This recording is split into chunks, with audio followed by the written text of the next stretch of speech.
आपका इस paramedic webinar series ensuring infection prevention and safe motherhood practices. मैं आपको बता दूं कि आज हमारा 11वां वेबिनार है और ये सफर जो 10 वेबिनार्स का रहा है वो आप लोगों ने बहुत सहयोग दिया है उसमें, और वो काफी सफल रहा है क्योंकि इसमें करीब करीब 2000 से ज्यादा पैरामेडिक हमारे साथ जुड़े हैं और हमने सिखाने की कोशिश करी है।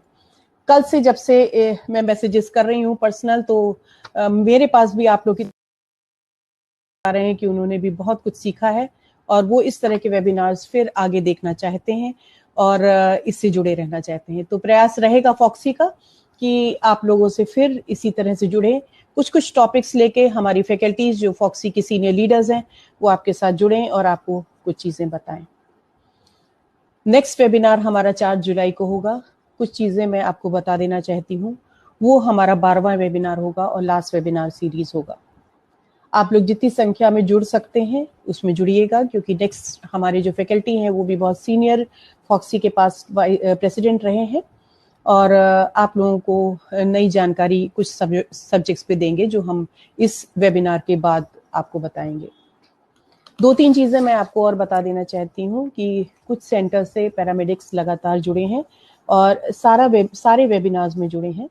उनसे रिक्वेस्ट है कि एक हम लोग अभी इसमें चार्ट दिखाएंगे मिस्टर क्षितिज का ईमेल और फोन नंबर, जब वो स्लाइड डिस्प्ले होगी अभी। डॉक्टर निवेदिता, मैं रिक्वेस्ट करूंगी कि ये स्लाइड आप थोड़ा सा आगे बढ़ा दीजिए, नेक्स्ट वाली, next slide please, next slide, yes. ये आप नोट कर लीजिए, मिस्टर क्षितिज मोहन लाल, इनका फोन नंबर है 8410014140 और ये ईमेल भी आप नोट कर लीजिए, क्योंकि आप लोगों को भी अपना नाम और अपना फोन नंबर इनको ईमेल करना है, क्योंकि हम आपका सर्टिफिकेट उसी ईमेल आईडी पे भेजेंगे जो आप बताएंगे हमें। हमारे पास फोन नंबर्स एनरोल्ड हैं लेकिन हमारे पास नाम आप लोग के नहीं एनरोल्ड हैं। तो आप लोगों से रिक्वेस्ट है कि आप लोग जिन्होंने भी 12 में से करीब करीब 8 या 9 वेबिनार अटेंड करे हैं उनको हम सर्टिफिकेट देंगे। तो आप ये नाम नोट कर लीजिए, मिस्टर क्षितिज मोहन लाल, इनका फोन नंबर नोट कर लीजिए और इनका ईमेल नोट कर लीजिए। जो लोग सेंटर से जुड़े हैं, जो बड़े सेंटर से एक साथ लोग देख रहे हैं, कई बार ऐसा हो रहा है कि एक सेंटर से काफी लोग जुड़ जा रहे हैं, वो आप रिक्वेस्ट करिए अपने डॉक्टर से कि वो इस तरह का चार्ट हमें इसी ईमेल आईडी पर भेज दें। उनके यहाँ से कितने पार्टिसिपेंट्स रहे हैं, उनका डेजिग्नेशन क्या है और उनका फोन नंबर क्या है, तो हम उन्हीं को आपका सर्टिफिकेट दे देंगे। क्योंकि ये बहुत बार सवाल मेरे पास आते हैं कि हमारा सर्टिफिकेट कब मिलेगा। तो सर्टिफिकेट्स हम आप लोग को देंगे। हो सकता है वेबिनार खत्म होने के बाद हफ्ता 10 दिन लग जाए, क्योंकि हमें डेटा पूरा कंपाइल करना पड़ेगा और ये चेक करना पड़ेगा कि जो नंबर्स यहाँ पे लिखे गए हैं वो आप लोगों के टैली हो रहे हैं कि नहीं हो रहे हैं।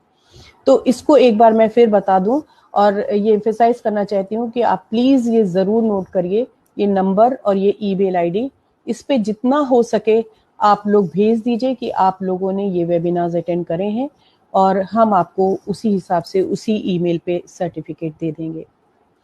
तो आज की वेबिनार श्रृंखला सीरीज हम और शुरू करते हैं और सबसे पहले मैं धन्यवाद दूंगी डॉक्टर अल्पेश गांधी जी, जो हमारे फॉक्सी प्रेसिडेंट हैं, और उनका विजन है कि सारे पैरामेडिक्स जो हमारे देश भर के पैरामेडिक्स हैं, जो फ्रंट लाइन वर्कर्स हैं, जो सबसे पहले मरीज देखते हैं, उनको ट्रेन करें, उनको समर्थ बनाएं और उनको सक्षम बनाएं कि वो हमारे मरीजों की देखभाल अच्छे से कर सके। पिछली बार हर बार की तरह हमने 2 सवाल आपको दिए थे कि आप कंगारू मदर केयर से क्या समझते हैं, और दूसरा हमारा जो सवाल था जो डॉक्टर शीला माने जी ने लिया था वो ये था कि आप डेक्सामेथासोन कैसे देते हैं। तो इन 2 सवालों के जवाब हमारे पास बहुत सारे आए थे और जो सबसे पहले और सही जवाब दिया है उनका नाम है बलविंदर कौर, सुमन हॉस्पिटल लुधियाना पंजाब, जिनका नंबर है 7986172845। एक बार फिर नोट करिए, बलविंदर कौर जी, सुमन हॉस्पिटल लुधियाना पंजाब, 7986172845। दूसरा नाम जिन्होंने सही जवाब दिया है वो है Urmila Bisht, miss Urmila Bisht, Krishna nursing and paramedical institute Lucknow, इनका नंबर है 6388446895। तीसरी जो विजेता हैं वो मिस निधि द्विवेदी हैं बांदा मेडिकल कॉलेज से। और आपको ये जान के खुशी होगी, देखिए बांदा मेडिकल कॉलेज से भी लोग जुड़ रहे हैं, और कितने गवर्नमेंट कॉलेजेस से, कितनी छोटी सिटीज से, बड़ी सिटीज से, बड़े बड़े इंस्टीट्यूट से। तो ये अच्छा लगता है कि आप लोग सीखने की चाह रखते हैं। तो निधि द्विवेदी जी बांदा मेडिकल कॉलेज से हैं, और इनका नंबर है 9453607833। बहुत बहुत बधाई। और एक और हैं जिन्होंने बिल्कुल सही उसी समय जवाब दिया जब निधि जी ने जवाब दिया, वो है मुन्नी मोहनदास हॉस्पिटल, नागौर, राजस्थान से। आप सभी को बधाई। इनका नंबर है 82399347। आप चारों को बहुत बहुत बधाई, और हम सारे नंबर्स ही नोट कर रहे हैं। आप लोग को एक सर्टिफिकेट ऑफ एप्रिसिएशन कि आपने क्विज में पार्टिसिपेट किया और आपने बिल्कुल सही जवाब दिया। तो ये सब आपको एक अटेंडेंस सर्टिफिकेट के साथ साथ ये वाला सर्टिफिकेट भी आपको दिया जाएगा। तो मैं आज आपको इंट्रोड्यूस करना चाहूँगी अपने कुछ विशिष्ट जो हमारी फैकल्टीज हैं। सबसे पहले डॉक्टर जयदीप टैंग जी, जिन्हें जुड़ना था आज, वो आज चूंकि डॉक्टर्स डे है, और आज बहुत हम लोग को हर्ष हो रहा है, और हम लोग बहुत प्राउड फील करते हैं कि हम सब डॉक्टर्स हैं और एक समाज की सेवा कर रहे हैं। तो आज एक डॉक्टर्स डे का प्रोग्राम फॉक्सी भी ऑर्गेनाइज कर रही है, इसी वजह से डॉक्टर जयदीप टैंग जी अभी नहीं जुड़ पा रहे हैं, शायद वो प्रोग्राम के एंड तक जरूर जुड़ पाएं। तो डॉक्टर जयदीप टैंग जी का बहुत बहुत स्वागत करते हैं। ये हमारी फॉक्सी के सेक्रेटरी जनरल हैं, और ये हमारी संस्था को बतौर सेक्रेटरी चला रहे हैं। तो हो सकता है वेबिनार के अंत में हम उनसे मिल पाएं और उनसे कुछ आशीष वचन ले पाएं। हमारी दूसरी फैकल्टी जो हमारे साथ जुड़ी हैं वो डॉक्टर निवेदिता दत्ता हैं। डॉक्टर निवेदिता दत्ता बोकारो से हैं और झारखंड से, और इनका बहुत ज़्यादा योगदान रहा है नर्सिंग ट्रेनिंग में, और ये भी मान्यता से जुड़ी हुई हैं, और इन्होंने अपने वहाँ के झारखंड के बहुत सारे नर्सिंग स्टाफ को ट्रेन किया हुआ है। तो ये हमारे लिए बहुत सौभाग्य की बात है। आज डॉक्टर निवेदिता हमें बताएंगी कि हमें मरीज को कैसे काउंसिल करना है ड्यूरिंग प्रेगनेंसी और डिलीवरी के बाद। आप इनको ध्यान से सुनिए, आपके जो सवाल हैं वो बाद में लिए जाएंगे। और आपके सवाल लेने के लिए हमारे साथ बहुत सीनियर गायनाकोलॉजिस्ट हैं, डॉक्टर प्रियंका प्रोफेसर हैं मेरठ मेडिकल कॉलेज में, और ये भी आज हमारे साथ जुड़ी हुई हैं, और जितने सवाल हैं वो सब डॉक्टर प्रियंका पूछेंगी डॉक्टर निवेदिता जी से। तो अपने सवाल आप लिखते रहिए, और कुछ सवाल ऐसे होंगे जो पूछे जाएंगे डॉक्टर निवेदिता से इस वेबिनार के एंड में। तो ज़्यादा समय ना लेते हुए मैं इनवाइट करना चाहूँगी डॉक्टर निवेदिता को कि वे आएं और अपना टॉपिक के बारे में हम सभी को बताएं। Thank you so much doctor Nivedita, welcome. नमस्ते, गुड आफ्टरनून एवरीबॉडी। आज 1 जुलाई डॉक्टर्स दिवस के उपलक्ष्य पे अभी उपस्थित सभी चिकित्सकों को हार्दिक शुभकामनाएं, और जितने पैरामेडिक्स जुड़े हुए हैं, पैरामेडिक्स दोस्त जुड़े हुए हैं, उन जिनके कंधों पर हमारे सारे अस्पताल टिके हुए हैं, उन सबको हार्दिक नमस्कार और ढेर सारा प्यार। आज सेफ मदरहुड कमेटी की तरफ से आयोजित ये 11वां वेबिनार है, जो आप लोगों के लिए, आप लोग किस तरह से ज्ञान और किस तरह से सलाह देंगे आपके पेशेंट्स को और उनके परिवार को, इस पर आधारित है। इतने दिनों तक हम लोगों ने आपको ज्ञान दिया, अब बारी आपकी है कि जो ज्ञान आप लोगों ने अर्जित किया है अब उसे भी दूसरों को दीजिए, और ये सीखने सिखाने का सिलसिला आगे बढ़ाते रहिए। अनदेखा अनजाना सफर और एक लंबा सफर, तो डर तो सभी को लगता है। इस डर को कम करने के लिए जरूरी है अगर इस रास्ते की थोड़ी सी जानकारी मिले, और दूसरी बात है कि अगर आपका कोई साथ दे या साथ देने का भरोसा दे, कभी भी तकलीफ हो तो वो आपको या किसी तरह से उस तकलीफ से निकाले, तो ये सफर का डर हमेशा कम हो जाता है। वैसा ही एक लंबा सफर है प्रेगनेंसी का, 9 महीना और 7 दिन, और फिर उसके पश्चात फिर 1-1.5 महीना, 6 हफ्ते का। तो ये सफर शुरू होने से पहले ही और शुरू होते ही आप देखिएगा बहुत सारे सलाह आपको मिलते रहते हैं, बड़े बुजुर्गों के, पड़ोसियों के, दोस्तों के, मोबाइल, इंटरनेट, किताबें, टीवी। मगर इन सब के बावजूद डॉक्टर्स और नर्स की एक अहम भूमिका है सलाह देने में। और ऐसा क्यों? एक सही सलाह, एक उचित सलाह और एक अच्छी सलाह की अपेक्षा हम लोगों से की जाती है। तो अच्छी सलाह क्या होती है दोस्तों? अच्छी सलाह वो है जो सलाह सुनने वालों को निर्णय लेने पे सक्षम करे, और एक बार वो निर्णय ले ले तो उस निर्णय पर वो अमल भी कर सके। तो एक अच्छी सलाह के लिए बहुत जरूरी है कि ये एक तरफा ज्ञान ना हो, कुछ आप अपनी कहिए, कुछ उनकी भी सुनिए। दूसरी बात, इसमें औरत के साथ साथ उनके परिवार को भी सम्मिलित कीजिए, क्योंकि देखिए काफी समय औरत खुद फैसला नहीं लेती है, उसका परिवार वालों का भी एक बहुत बड़ा हाथ है उस निर्णय लेने में। तीसरी बात कि आप सामाजिक, धार्मिक, आर्थिक इन सभी मुद्दों को नजरअंदाज ना करें। चौथा, जो भी आप सलाह देते हैं वो एक ठोस सबूत पर आधारित होना चाहिए, ताकि कोई भी आपके सलाह को चैलेंज अगर करे तो आप उसका जवाब देना चाहिए, जवाब देने में सक्षम हो। तो प्रेगनेंसी शुरू होने से पहले भी कई दंपति आपके पास आते हैं कि भाई हमारी प्रेगनेंसी की नींव बहुत अच्छी हो। इसके लिए जिसको हम लोग प्री कंसेप्शनल यानी कि डिलीवरी रुकने से पहले की कुछ सलाह की भी कुछ जानकारी होनी चाहिए, और वो ताकि आप वो सलाह दे सके। तो इसमें एक बहुत अहम मुद्दा हो गया है आजकल, जीवन शैली का सुधार। उसमें काफी लोग ऐसे मोटापा कम करिए, नशीली पदार्थ का सेवन कम करिए। अगर हस्बैंड भी सिगरेट स्मोक करते हैं तो वाइफ के गर्भ में पलते हुए बच्चे को प्रॉब्लम्स हो सकते हैं। नियमित व्यायाम कीजिए, मानसिक तनाव कम कीजिए, और मोबाइल्स का इस्तेमाल थोड़ा कम कीजिए, क्योंकि मोबाइल्स के रेडिएशंस में भी प्रॉब्लम्स होते हैं।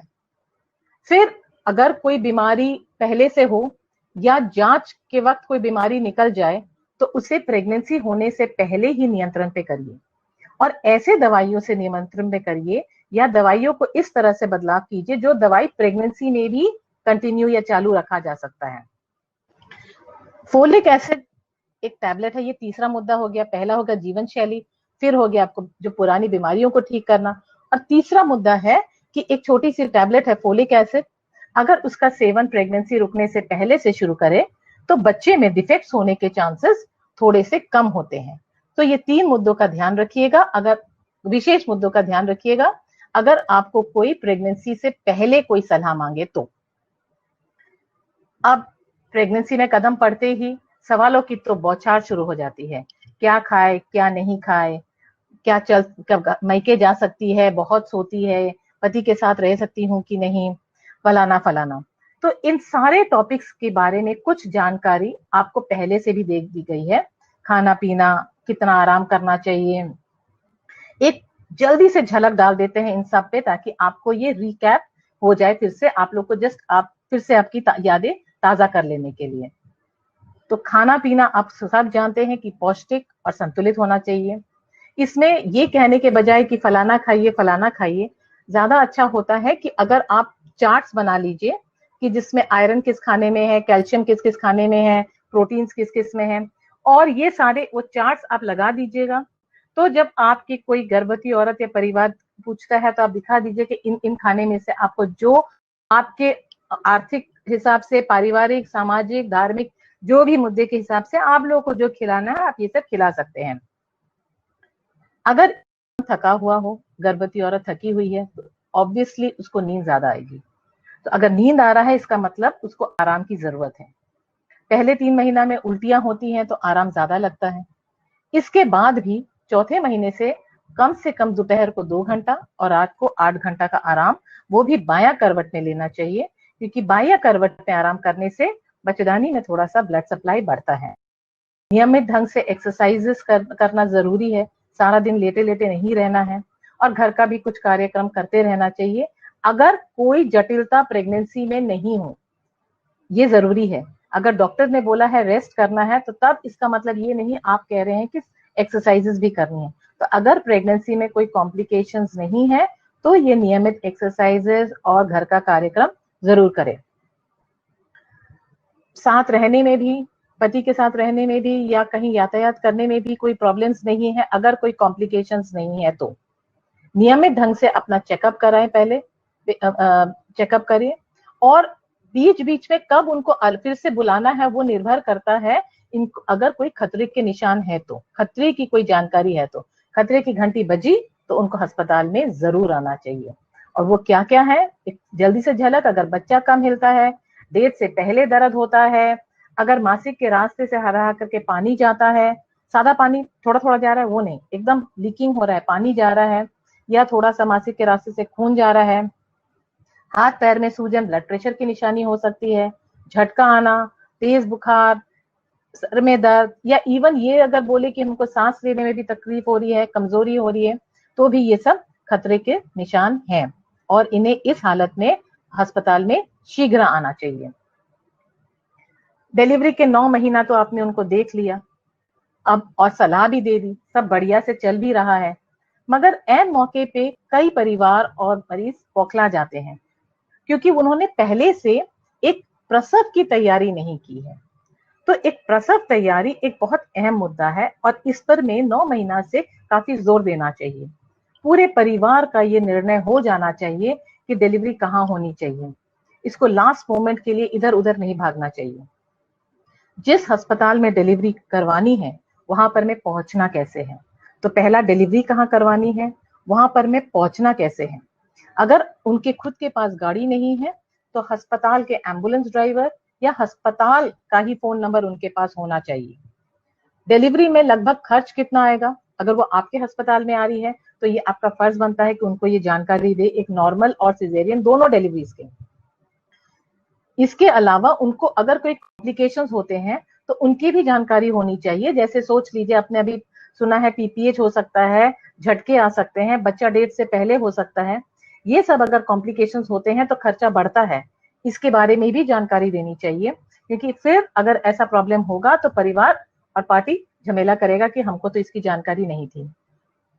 चौथा, क्या क्या लेके जाना है, हर एक डिलीवरी के जितने कागजात हैं वो साथ लेकर के आइएगा, प्लस माँ और बच्चे के लिए क्या सामान लेकर के आइएगा।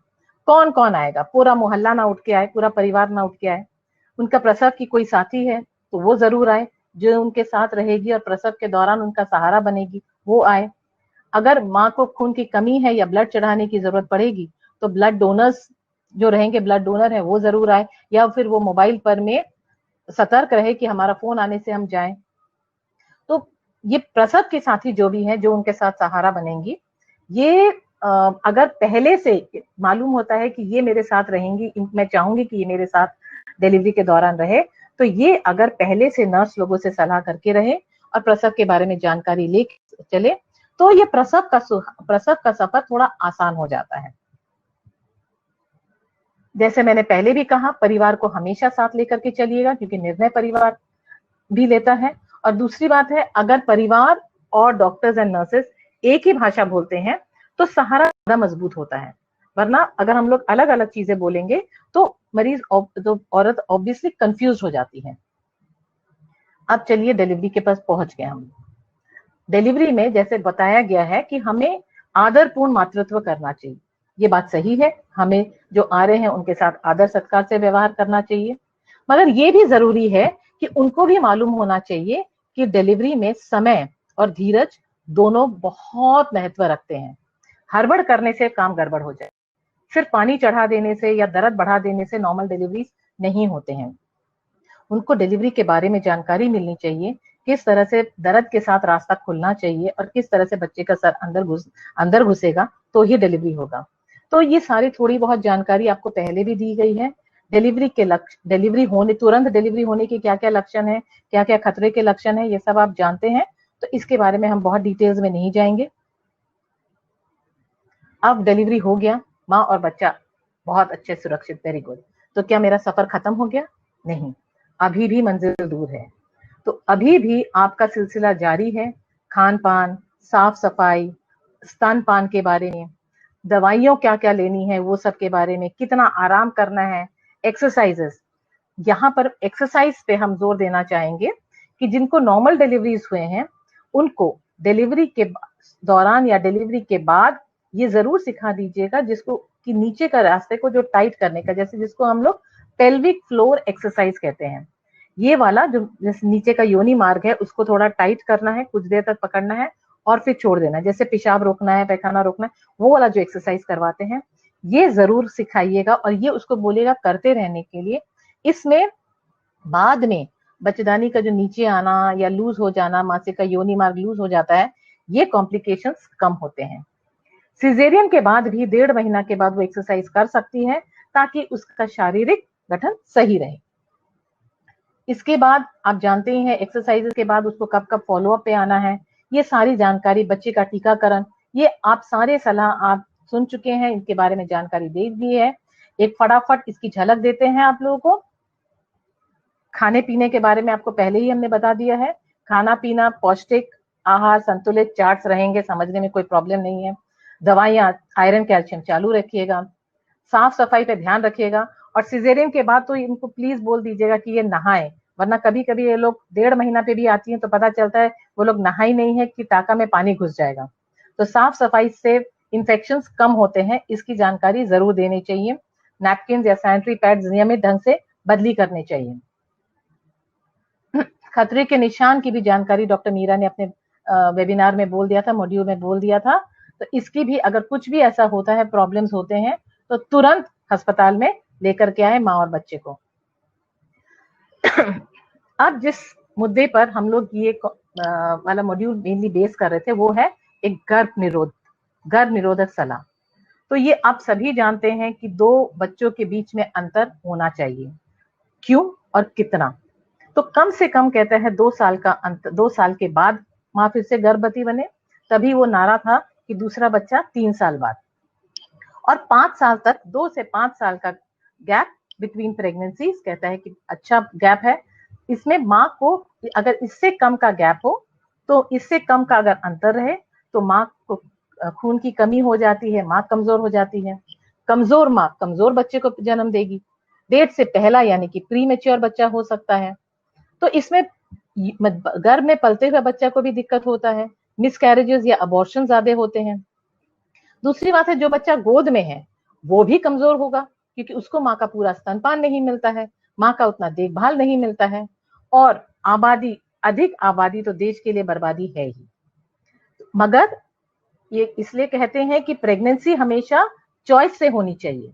और मगर किसकी चॉइस? प्रेग्नेंट मतलब जो औरत है और उसके हस्बैंड, इन दोनों का चॉइस होना चाहिए। स्पेशली जो औरत है उसका चॉइस होना चाहिए, और नॉट बाय चांस गलती से प्रेगनेंसीज हो गया, ये अच्छा नहीं लगता है सुनने में। मगर बहुत औरतें आपसे कहेंगी, जैसे ही आप उनको बोलेगा कि गर्भ निरोधक सलाह देने जाइएगा, वो लोग आपको बोलेंगे कि अभी तो हमको जल्दी जल्दी प्रेगनेंसी होने वाला नहीं है, 6 महीना से 1.5 साल से मेरा पहले बच्चा ही नहीं होगा, मेरा मासिक ही नहीं खुलता, बिना मासिक के तो हमको बच्चा नहीं होने वाला है। तो ये बहुत अहम है कि आपको भी जानकारी हो कि एक प्रेगनेंसी होने के कितना दिन के बाद प्रेगनेंसी रुक सकता है, एक डिलीवरी होने के कितना दिन के बाद प्रेगनेंसी रुक सकता है। अगर माँ पूरा अपना ही स्तनपान कराती है, मतलब ऊपर से कुछ नहीं दे रही है, ना डब्बा का दूध, ना पानी, ना जन्म घुट्टी, कुछ भी, और इसके साथ माँ का मासिक भी नहीं खुला है, तो 2 पॉइंट जरूरी है। माँ अपना स्तनपान करा रही है सिर्फ और मासिक नहीं खुला है, तो 6 महीना तक माँ सुरक्षित है। ये लेडी दूसरा प्रेगनेंसी होने से सुरक्षित है। इस तरीका को हम लोग लैम यानी कि लैक्टेशनल यानी कि स्तनपान एमेनोरिया मेथड, स्तनपान मासिक ना होना का तरीका कहते हैं। तो LAM लैक्टेशनल एमेनोरिया मेथड। अगर माँ अपने दूध के साथ साथ बच्चे को ऊपर का दूध भी दिला रही है, तो 6 हफ्ता के बाद उसको दूसरा गर्भ ठहर सकता है। मात्र 6 हफ्ता, 6 महीना और यहाँ पे 6 हफ्ता हो गया।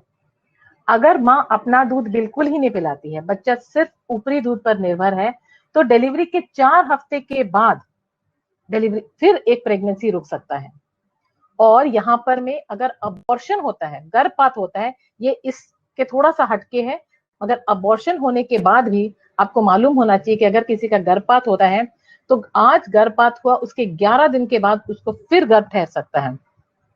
तो अबॉर्शन के बाद 11 दिन, अगर दूध नहीं पीता है बच्चा तो 4 हफ्ता, अगर दूध के माँ का स्तनपान के साथ ऊपर का दूध भी लेता है तो 6 हफ्ता, और अगर सिर्फ माँ अपना दूध पिलाती है और मासिक नहीं खुलता है तो 6 महीना के बाद माँ फिर से, ये औरत फिर से गर्भवती हो सकती है। इसीलिए गर्भ निरोधक व्यवस्था लेना बहुत ही जरूरी है। गर्भ निरोधक व्यवस्थाएं अनेक हैं, कुछ कम सुरक्षित, कुछ ज्यादा। जो सबसे ज्यादा सुरक्षित आपके इस चार्ट में दिख रहे हैं वो है नसबंदी, कॉपर्टी और इम्प्लांट। इससे ये नसबंदी के बाद आपने सुने ही होंगे कुछ कुछ ऑपरेशन हो जाते हैं, कॉपर्टी से भी ऑपरेशन हो जाते हैं। ये नहीं है कि कोई भी जीरो इफेक्टिव है, मगर इसको सबसे सबसे टॉप पे इसलिए रखा है क्योंकि एक बार ये हो जाता है, महिला इस सिस्टम को बंद नहीं कर सकती है। मतलब कॉपर्टी को भी फिर उसको निकलवाना पड़ेगा, अपने आप वो कॉपर्टी को अपने आप वो कुछ नहीं कर सकती है। बाकी जो सुई है, टैबलेट्स है, ये बहुत इफेक्टिव है, ये बहुत ज्यादा सुरक्षित है, मगर प्रॉब्लम है कि औरत इस पे नियमित ढंग से सेवन नहीं करती है, कुछ दिन लेती है तो छोड़ देती है। तीसरे पायदान पे है कॉन्डोम्स, और चौथे पे है जो विड्रॉल टेक्निक, यानी कि जब साथ रहने के बाद जो बीज आप बाहर, पुरुष बाहर फेंक देता है, या फिर जो कभी कभी जो दवाइयां इस्तेमाल होती है, जैसे टुडे वाले जैसे दवाइयां होती है जो शुक्राणु को मारे जाते हैं। तो ये ढंग है, ये है इफेक्टिव, सबसे सुरक्षित से लेकर के सबसे कम सुरक्षित तक। जो व्यवस्था आप तुरंत डिलीवरी के बाद ले सकते हैं वो है कि कॉपर्टी लगाना, जिसको हम लोग कहते हैं प्लेसेंटा निकला और प्लेसेंटा के बाद आप बच्चेदानी के अंदर में एक गर्भ निरोधक व्यवस्था डाल रहे हैं, प्लेसेंटल IUCD, इसलिए ऊपर में लिखा है PPIUCD। इसके अलावा ट्यूबेक्टोमी यानी कि नसबंदी, चाहे वो महिला नसबंदी हो या पुरुष नसबंदी हो, और मैंने आपको लैम मेथड के बारे में बता ही दिया है। आप सभी जानते हैं कि कुछ व्यवस्थाएं अस्थायी होती हैं और कुछ व्यवस्थाएं एकदम स्थायी यानी कि परमानेंट होती हैं, जिसको एक बार कर दीजिएगा उसमें से रिवर्सल होना मुश्किल है, नहीं असंभव तो हमारी दुनिया में कुछ भी नहीं है। तो अस्थायी जो व्यवस्थाएं हैं उसके बारे में हम थोड़ा सा आपको जानकारी बाद में देंगे, मगर परमानेंट मेथड्स पे एक बार बता देते हैं। दो परमानेंट मेथड है, एक महिला बंधाकरण और एक पुरुष बंधाकरण। महिला बंधाकरण जैसे ही होता है उसके साथ ही साथ कॉन्ट्रासेप्शन शुरू हो जाता है, यानी कि इसके बाद और प्रेगनेंसी होने के चांसेस नहीं है। बट पुरुष नसबंदी आप देख रहे हैं कि वो हो रहा है जस्ट मतलब यहाँ पर में जहां से वो बीज निकलता है वहां पर में, तो इसके आगे के रास्ते में जो भी शुक्राणु है उसको निकलने में उसको 3 महीना लगता है पूरा निकल जाने में। तो उस 3 महीना तक, पुरुष नसबंदी के बाद 3 महीना तक भी प्रेगनेंसी हो सकती है, इसलिए 3 महीना तक कुछ ना कुछ एक्स्ट्रा व्यवस्था जरूर लेना चाहिए। अब थोड़ी थोड़ी जानकारी बाकी सब व्यवस्थाओं के बारे में, जो मैंने आपसे बोला अस्थायी व्यवस्था के बारे में, क्योंकि इनके बारे में बहुत सारी शंकाएं और बहुत सारी अफवाहें हैं। तो सबसे पहले जाते हैं हम लोग जो गर्भ निरोधक गोलियां होती हैं। तो गर्भ निरोधक गोलियां मैं आपको बता दूं 3 मेजर टाइप्स की होती हैं। पहला होता है मिश्रित, जिसमें 2 तरह की दवाइयां मिली होती हैं, जिसका हमने जो आम बाजार में हम लोग को मिलती हैं, मालाडी, अप्सरा, सुविधा, सुखी, बहुत सारे नाम से। इसमें 21 टैबलेट रहते हैं, 21 टैबलेट रहते हैं जिसमें दवाइयां मिली है रहती हैं। कई में 7 एक्स्ट्रा दिए जाते हैं जो लाल रंग के होते हैं, वो बेसिकली आयरन टैबलेट्स होते हैं। ये टैबलेट्स इसको हम लोग ने ऊपर में लिखा है COC, यानी कि कंबाइंड ओरल कॉन्ट्रासेप्टिव या फिर ओरल कॉन्ट्रासेप्टिव पिल्स, OCP। शुरुआत कब करनी है? तो मासिक के 5वें दिन से। आज मासिक शुरुआत सोमवार को शुरू हुआ तो शुक्रवार को, मासिक के 5 दिन बाद नहीं, मासिक के 5वां दिन से। इसके अलग फायदे जो हैं, गर्भ निरोधक के अलावा भी जो फायदे हैं वो है मासिक एकदम नियमित हो जाता है, मासिक में खून की मात्रा कम हो जाती है और मासिक में दर्द नहीं होता है। खून कम होना एक अच्छी बात है, बट लोगों को में ये भी अफवाह रहती है कि खून कम हो रहा है तो बच्चेदानी सूख जा रहा है। बच्चेदानी सूख नहीं जा रहा है, ये दवाई का असर है कि इसमें ब्लीडिंग कम होता है। दवाई बंद कर दीजिएगा तो मासिक पहले जैसा ही हो जाएगा। हर चीज के कुछ ना कुछ साइड इफेक्ट होते हैं, जैसे कहते हैं गुलाब में भी कांटे होते हैं, तो साइड इफेक्ट्स तो इसमें भी है थोड़े से। सर में दर्द, उल्टी, कभी कभी चिड़चिड़ापन आ जाता है, किसी किसी का हल्का सा, किसी का ब्लड प्रेशर बढ़ सकता है, किसी किसी में खून की नली में क्लॉट्स आ सकते हैं। तो दवाइयां शुरू करने से पहले जरूर डॉक्टर से चेकअप करवा करके डॉक्टर दवाइयां शुरू कीजिए, मगर सलाह ये देनी चाहिए कि दवाई नियम से खाना चाहिए। छोड़ छोड़ करके दवाई खाने से वो गर्भ निरोधक नहीं होता है। ओरल कॉन्ट्रासेप्टिव पिल्स यानी कि जो ये मिश्रित दवाई है, जिसमें 2 दवाइयां मिली हुई हैं, ये जो मिश्रित दवाई हैं, ये जब माँ स्तनपान करती है उस वक्त इसको नहीं देना चाहिए। ये जो 6 महीना में अगर माँ सिर्फ तो नहीं देना चाहिए, बट अगर माँ स्तनपान के साथ ऊपर का कुछ भी देती है तो ये दवाइयां चलाई जा सकती हैं।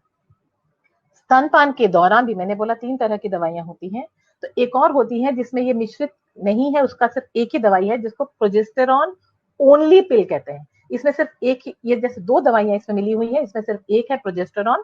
तो आप देखिएगा उसका शॉर्ट फॉर्म दिया हुआ है POP, यानी कि प्रोजेस्टेरॉन ओनली पिल्स। प्रोजेस्टेरॉन जब बच्चा दूध पीता सुरक्षित है, तो ये स्तनपान के दौरान भी दिया जा सकता है। तीसरा जो दवाई मैंने बोला है वो है सेंट क्रोमन, यानी कि सहेली नाम से बहुत प्रचलित था।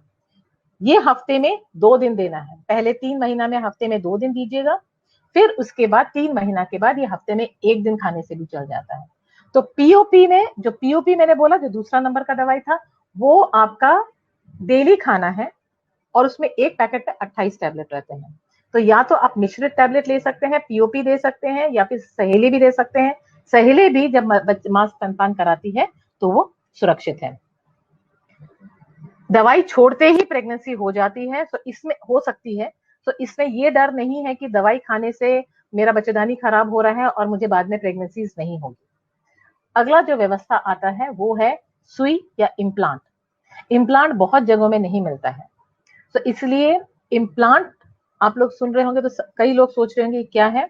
ये पतले पतले रॉड्स हैं जिस पर वही प्रोजेस्टेरॉन की जो दवाई मैंने बोली जिसका टैबलेट होता है वो उस पे वो दवाई रहती है, और ये आपको नीचे फोटो में दिख रहा होगा वो इम्प्लांट ये हाथ में यहाँ पर में घुसा दिया जाता है।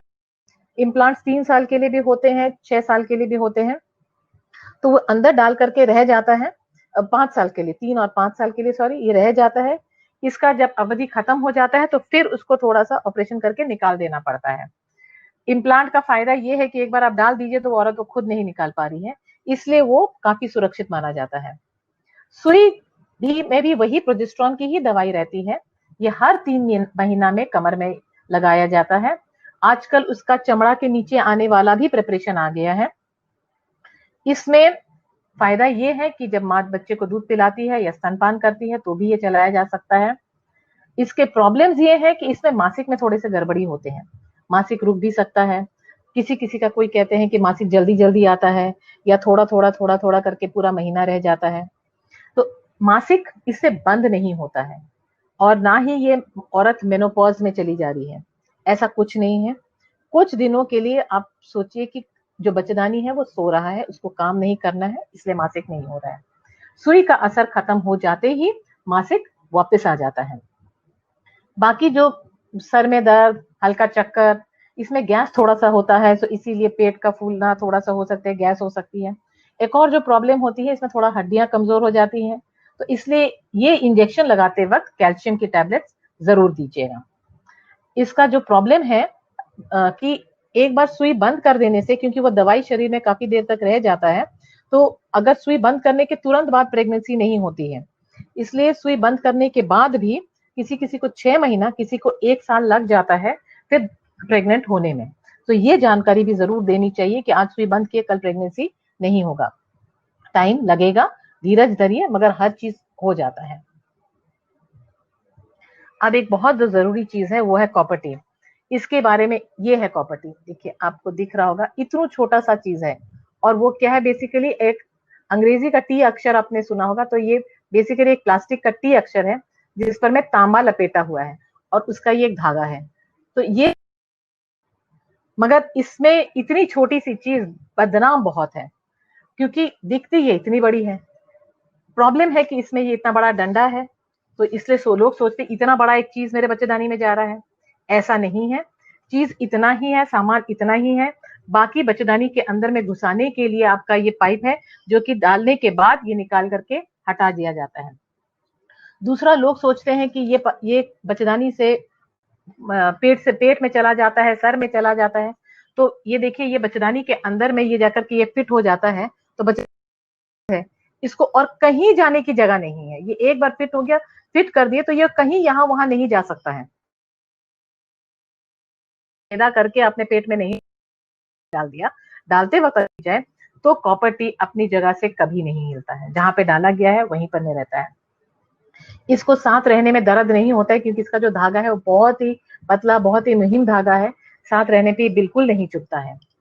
और एक और चीज है कि इससे कैंसर नहीं होता है, इससे बाकी शरीर में कोई असर ही नहीं होता है क्योंकि ये बच्चेदानी में रहता है और यहीं पर में वो काम करता है।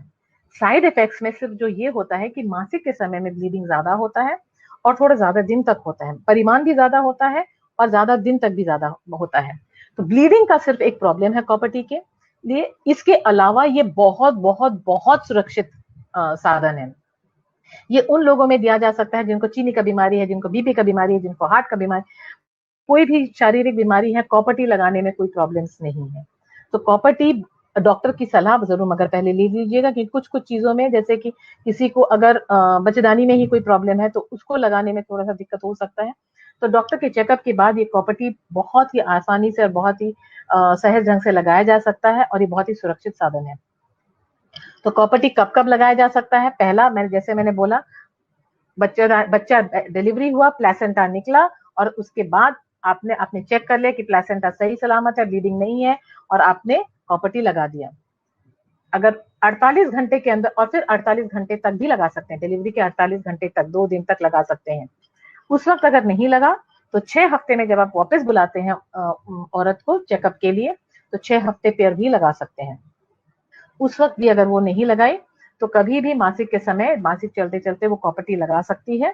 या अगर आप एकदम 100% श्योर हैं और वो 100% श्योर है कि वो, तो बीच में भी लगा सकते हैं। बट इसमें ये जरूर होना चाहिए कि वो बीच में प्रेग्नेंट नहीं है, कि प्रेगनेंसी रहते रहते आपको कॉपर टी नहीं लगाना है।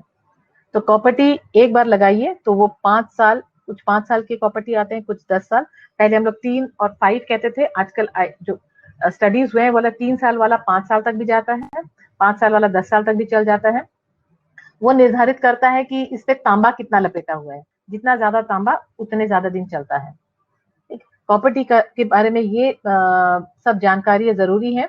मगर कोई भी गर्भ निरोधक सलाह, कोई भी गर्भ निरोधक व्यवस्था जब कोई भी अपनाती है तो इसका अगर आप तुरंत डिलीवरी के बाद बोलिए कि ये व्यवस्था अपनाइए, तो वो अपना तो जरूरी हो सकता है कि वो अपना ले, क्योंकि मजबूरी का नाम गांधीगिरी है।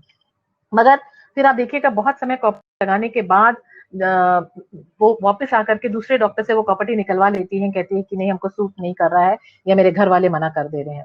तो जो भी गर्भ निरोधक जो पूरी सलाह है, ये सिर्फ प्रसव के दौरान नहीं दे करके, इसको आप कोशिश कीजिए कि जब वो आपको डिलीवरी के टाइम पे आपसे सलाह लेती है, जब उसका 9 महीना आपके पास है और वो डिलीवरी कह रही हूँ, जब प्रेगनेंसी के वक्त वो आपसे सलाह लेती है, उस वक्त आप उनको थोड़ा थोड़ा कर में भी जानकारी दीजिए, क्योंकि उस वक्त को काफी समय मिल जाता है इन बस आपके बारे में जानकारी देने के लिए। हमेशा कॉपर टी हाथ में उनको दे करके छुआइए और देखिए कि कॉपर टी में कोई प्रॉब्लम्स नहीं है। लास्ट, बाकी तो ये कॉन्डोम्स है, बट सिर्फ पुरुष कॉन्डोम नहीं आते हैं, महिला कॉन्डोम भी आते हैं जो कि योनि मार्ग में डाला जाता है, और एक डायफ्राम और सर्वाइकल कैप होते हैं, ये भी एकदम योनि मार्ग में डाल करके बच्चेदानी के मुंह पर में डाला जाता है, वहां पे लगाया जाता है। ये सब चीजें शुक्राणु को अंदर में नहीं जाने देते हैं, तो इसलिए ये आपके सब बैरियर कॉन्ट्रासेप्टिव्स या फिर कहते हैं दीवार है, जो ये गर्भ निरोधक दीवार का काम करते हैं। आज का मेरा जो आप लोगों को जो जानकारी देना था वो यहीं तक है।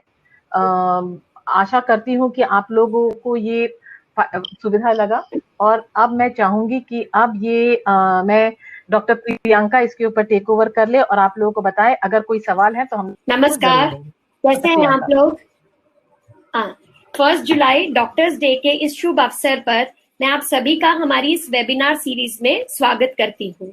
आप लोगों ने पिछले 5 हफ्तों से सुरक्षित मातृत्व के इस लक्ष्य को, इस उद्देश्य को प्राप्त करने के लिए जो सेफ मदरहुड कमेटी जपाइगो मान्यता ने संकल्प लिया था, उसमें हम लोगों का बहुत साथ दिया है, हमेशा हमारे साथ जुड़े रहे हैं। और आज बहनों, इतना इम्पोर्टेंट टॉपिक हम लोगों के बीच में डिस्कस हुआ है, जिसको डॉक्टर निवेदिता दत्ता ने बहुत ही सरलता से हमें समझाया है। एक डॉक्टर का रोल, एक नर्स का रोल केवल मरीज को पढ़ाना नहीं है, काउंसलिंग उसका एक बहुत इम्पोर्टेंट पार्ट है। और काउंसलिंग का सबसे इम्पोर्टेंट पार्ट है फैमिली प्लानिंग एडवाइस। जैसा कि हम जानते हैं कि भारत में बहुत ज्यादा अनमेट नीड है कॉन्ट्रासेप्शन की। हमारी पॉपुलेशन ग्रोथ विश्व में सबसे ज्यादा है, सबसे ज्यादा नंबर्स हमारे पास हैं, तो कॉन्ट्रासेप्शन ही एक ऐसा मेथड है जिससे हम परिवार नियोजन की ओर आगे बढ़ सकते हैं। तो अब समय आता है हमारे सवालों का। मैं एक बार फिर से पिछले हफ्ते के विनर्स के नाम अनाउंस करना चाहूंगी। प्रीति जी इन विनर्स को के बारे में हमें पहले से बता चुकी हैं। याद रखिए बहनों कि विनर को प्रॉम्प्ट भी होना है, सही जवाब भी देना है और जवाब सबसे तेज भी देना है। आप इस समय स्क्रीन पर 5 नंबर्स देख पा रहे हैं। Doctor Anita Singh, doctor Vinita Awasthi, doctor Preeti Kumar ji, doctor Dinesh Singh ji, doctor Nivedita Dutta एवं डॉक्टर मीरा लखटकिया का। आप इनमें से किसी नंबर पर भी इन सवालों का जवाब भेज सकते हैं, परंतु याद रहे कि सवालों के जवाब में आपको अपना नाम, आप जिस सेंटर से हमारे साथ जुड़े हैं, आपका फोन नंबर, आपका कोई विधिवत ईमेल आईडी है, वो आपको हमारे साथ जरूर भेजना है। तो हमने आपको बताया कि सबसे इम्पोर्टेंट है कि हम एक लेडी को बर्थ के लिए प्रिपेयर कैसे करें। तो सबसे पहला सवाल मेरा ध्यान से सुनिए। When can a woman get pregnant after abortion? अर्थात यदि हम किसी का गर्भपात करते हैं, जैसे कि वो गर्भ उसके लिए दवाई खाती है या उसके कोई डीएनसी द्वारा गर्भपात किया जाता है, तो वो कितने समय के बाद प्रेग्नेंट हो सकती है? इस सवाल के दोस्तों 3 पार्ट हैं। दूसरा ये है कि आफ्टर डिलीवरी एक फीमेल सबसे जल्दी कब गर्भ धारण कर सकती है और जबकि वो अपने शिशु को लैम के अकॉर्डिंग ब्रेस्ट फीड ना करा रही हो। तीसरा पार्ट, आफ्टर डिलीवरी अगर वो अपने शिशु को 6 महीने तक एक्सक्लूसिवली ब्रेस्ट फीड करा रही है, ऊपर से कोई आहार नहीं दे रही है, दिन रात ब्रेस्ट फीड करा रही है, तो वो कब प्रेग्नेंट हो सकती है? मैं एक बार अपना सवाल फिर से रिपीट करना चाहूंगी। When can a woman get pregnant after abortion? Part B, after delivery if she is not breastfeeding. Part C, after delivery if she is breastfeeding exclusively. आप सभी ने इस प्रश्न को लिख लिया? जल्दी से अपने बजर्स उठाइए और इसका जवाब देने के लिए तैयार हो जाइए। हमारा दूसरा सवाल ये है, जैसा कि हमने एक गर्भवती महिला को काउंसिल किया, तो हमें काउंसलिंग में ये भी आता है कि डिलीवरी के समय के आसपास उसको बर्थ प्रिपेयर्डनेस कैसे रखनी है, जिसमें हम निवेदिता जी ने आपको बहुत सारे कंपोनेंट्स बताए। तो इन सब पॉइंट्स में से मैं चाहूंगी कि आप जल्दी से हमें लिखकर भेज दीजिए कोई भी 3 पॉइंट ऑफ बर्थ प्रिपेयर्डनेस जो आप एक गर्भवती महिला को समझाएंगी। I hope all the questions are very clear to you all. आप जल्दी से इन सभी सवालों का जवाब इनमें से किसी नंबर पर व्हाट्सएप के द्वारा मैसेज कर सकते हैं।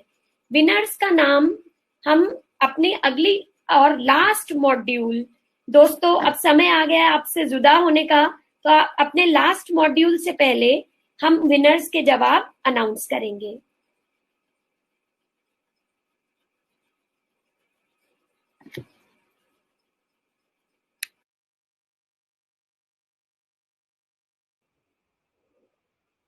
या लास्ट अगला मॉड्यूल डॉक्टर नरेंद्र मल्होत्रा का है और वो आप लोगों को अचानक अगर कोई डिलीवरी पेशेंट या मतलब कोई प्रसव में या बेहोश हो जाती है तो उसके बारे में जानकारी देंगे और उसको किस तरह से सीपीआर यानी कि कार्डियोपल्मोनरी रिससिटेशन करना है उसकी जानकारी भी देंगे। बाकी अगर कोई सवाल है तो हम लोग वो सवाल ले लेंगे। यस, चलिए अभी मैं आपके साथ एक बार सवालों के साथ जुड़ती हूँ। तो विमलेश प्रजापति जी ने लिखा है कि hello dear all respected team, I attended some webinar my doctor and team and they have written their email IDs. और बहुत सारे व्यूअर्स हमें डॉक्टर्स डे की बहुत सी शुभकामनाएं दे रहे हैं। निवेदिता जी, आपने इतना क्लियर कर दिया ये टॉपिक कि किसी ने भी कोई क्वेश्चन लिखना उचित नहीं समझा। इतना आपने बहुत ही सरल भाषा में काउंसलिंग पर अच्छी तरह से जोर देते हुए कैसे खान पान रखना चाहिए, कैसा योगा करना चाहिए, कैसे खुद को डिलीवरी के लिए प्रिपेयर करना चाहिए, कैसे अपने क्लाइंट को एक मंत्र मुग्ध करना चाहिए। एक्चुअली ये आपने हमें बहुत ही सरल तरीके से समझाया। मैं इसके लिए आपका धन्यवाद करना चाहूंगी। प्रीति जी, आप हमारे साथ हैं? हाँ, थैंक यू। आज समय से पहले हम लोगों का खत्म हो गया, शायद निवेदिता ने बहुत अच्छे से बताया है। और निवेदिता, कुछ सवाल ऐसे हैं जो मैं सही में जानना चाहती हूँ, क्योंकि कई बार ऐसा होता है कि कंट्रासेप्शन से बहुत डर लगता है लोगों को। जब डिलीवरी हो रही होती है तो अब सरकार भी बहुत ज्यादा इस चीज पे एम्फेसाइज कर रही है कि पोस्टपार्टम आईयूसीडी लगाया जाए, पोस्टपार्टम कंट्रासेप्शन दिया जाए। तो पता नहीं, समहाउ बहुत डर है लोगों के बीच में कि पोस्टपार्टम कंट्रासेप्शन आईयूसीडी लगा देंगे तो यूट्रस इतना बड़ा होता है, ब्लीडिंग हो सकती है, निकल सकता है। तो ये इसमें कैसे पेशेंट्स को कैसे काउंसिल करें, कब से काउंसिल करना शुरू कर देना चाहिए, और क्या ये लगा देना, जैसे सिजेरियन भी कभी कभी होता है तो उसमें भी हम कर सकते हैं कि नहीं कर सकते हैं? हाँ, हेलो। जरूर। पहली बात, ये मैंने सबसे पहले कहा कि सलाह हमेशा ड्यूरिंग प्रेगनेंसी करवानी चाहिए, क्योंकि वो जैसे ये चीज मैं अपने यहाँ पर भी करती हूँ। हम लोग प्रेगनेंसी के दौरान ही वहां पर मैं आप ट्रेंड हैं जो लोग औरतों को ये सारे गर्भ निरोधक सलाह लेकर के समझाते हैं। और मैंने बोला था जैसे कॉपर्टी वो लोग हर औरत को और उनके हस्बैंड को हाथ में दे करके दिखाते हैं, इससे कोई दर्द नहीं होता है और उसके सारे एडवांटेजेस बोलते हैं। तो मेरे काफी जिन्होंने डिलीवर किया है वो लोग ये डिलीवरी के तुरंत बाद कॉपर्टी लगवा लेती हैं। मेरे स्टाफ लोग भी अब इस चीज से आप बता सकती हैं। और सिजेरियंस के बाद स्पेशली अगर दूसरा सिजेरियन होता है तो वो लोग मतलब अगर नसबंदी नहीं करा रही हैं तो वो लोग 100% कॉपर्टी जरूर लगाएंगे। जो डर रहता है कि वो कॉपर्टी निकल जाता है, तो ऐसा नहीं होता है। बहुत ही अगर आप एक्चुअली अंदर तक उसका एक लगाने का ढंग होता है, क्या थोड़ा सा लगा करके छोड़ दिएगा नहीं, वो एक जो ढंग होता है, अगर आप सही ढंग से कॉपर्टी को डिलीवरी के बाद लगाइए, नॉर्मल डिलीवरी के बाद, तो कॉपर्टी नहीं निकलते हैं। मतलब सारे सेंटर्स पे क्या ये पीपीआईयूसीडी जो हम लोग कहते हैं ना, पोस्टपार्टम आईयूसीडी, तो क्या ये सब सेंटर्स पे सब लोग लगा सकते हैं या कुछ स्पेसिफिक ट्रेनिंग होती है, या हमारे पैरामेडिकल स्टाफ क्या इसको लगा सकते हैं? मतलब इस तरह का कुछ आप जानकारी देना चाहेंगी?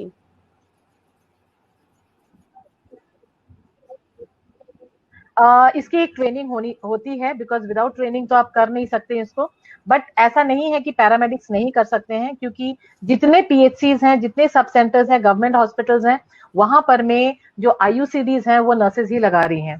तो अगर वहां पर में नर्सेज आईयूसीडीज लगा सकती हैं और वो लोग ट्रेंड है लगाने के लिए, तो मैं समझती हूँ कि हमारे जो प्राइवेट में पैरामेडिक्स हैं वो भी उतने ही कुशल हैं और वो लोग लगा सकती हैं। बट इसके लिए ट्रेनिंग जरूरी है। तो पहले मुझे लगता है कि डॉक्टर्स की ट्रेनिंग जरूरी है, डॉक्टर्स को इससे भरोसा होना चाहिए। और अगर मुझे किसी चीज पे कॉन्फिडेंस है तो मैं अपने स्टाफ को उस चीज पे कॉन्फिडेंस दूंगी। सेकेंड पॉइंट जो कहते हैं कि कॉपर्टी से पीपीएच, ऐसा नहीं है कि कॉपर्टी से पीपीएच होता है। कॉपर्टी से मासिक के दौरान जरूर ब्लीडिंग ज्यादा होती है, बट इसलिए मैंने कहा लगाने से पहले जैसे अपने प्लेसेंटा निकला देख लीजिए, पीपीएच अगर नहीं है तो कॉपर्टी लगा दीजिए। सेक्रेटरी डॉक्टर जयदीप हमारे साथ हैं। हाँ जी। हाँ निवेदिता, एक चीज और जानना चाहते हैं कि क्या आप ये बताना चाहती हैं कि हर सेंटर पे एक फैमिली प्लानिंग का काउंसलर या काउंसलिंग होना चाहिए? क्या किसी एक सेंटर पे किसी एक पैरामेडिकल स्टाफ को ट्रेन होना चाहिए कि वो हर डिलीवरी वाले मरीज को काउंसलिंग शुरू कर दे? जब से माँ प्रेग्नेंट हुई, क्या काउंसलिंग तब से शुरू करना चाहिए, डिलीवरी के बाद शुरू करना चाहिए? इस पे कुछ बोलना चाहेंगे आप?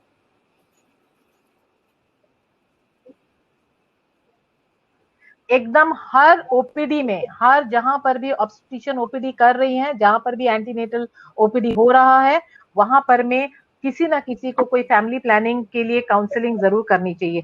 वो जरूरी नहीं है कि वो कोई क्वालिफाइड स्टाफ हो, वो एक ऐसा इंसान होना चाहिए जिसको इन व्यवस्थाओं पर भरोसा हो, इन व्यवस्थाओं के बारे में जानकारी हो, और वो अगर समझाए और ड्यूरिंग प्रेगनेंसी के दौरान ही अगर वो समझाते रहे, और यूजुअली मैं ग्रुप्स में समझाती हूँ कि हमारे देश में ऑल्दो कहते हैं कि बाहर में प्राइवेसी बहुत इंपॉर्टेंट है, बट हमारे यहाँ पर में अगर आप एक को समझाए तो वो बाहर जाकर के दूसरा उसको बोलता है कि नहीं नहीं ऐसा नहीं करना है।